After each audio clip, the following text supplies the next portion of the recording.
Salut et bienvenue sur Marque-Page. Parmi la longue liste des lauréats du prix Nobel de littérature, quelques noms font figure d'exception, Churchill ou Bob Dylan par exemple, mais aussi l'autrice qui nous intéresse cette semaine, Svetlana Alexievitch. L'autrice bélarusse n'écrit pas de romans, ses livres ne sont pas des essais, non, elle recueille des témoignages, elle restitue la voix des personnes interrogées, elle retranscrit la parole.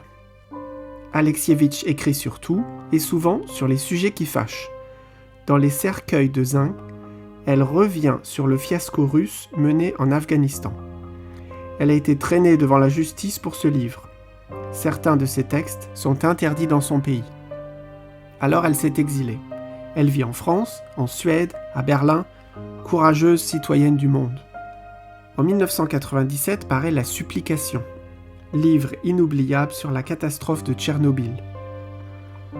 Elle y fait parler les survivants qui dressent un parallèle entre l'explosion du réacteur et celle du monde communiste de l'ancien monde qui a tout pourri par ses mensonges et sa propagande. De voyage en témoignage, elle continue son travail de fourmi proche d'un journalisme à très grande échelle. En 2013 sort son magnum opus, La fin de l'homme rouge, livre d'entretien avec des gens ordinaires et sous-titré Le temps du désenchantement. Un livre puissant et cauchemardesque sur la perestroïka, la nostalgie, les regrets.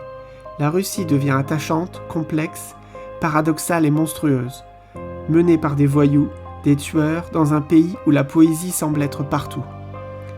L'art de faire parler, d'aimer les gens, d'être patient, puis de monter ses récits comme les pièces d'un grand puzzle, c'est l'art de ce prix Nobel capital. Lisez Svetlana Alexievitch. Et à bientôt sur Marque-Page.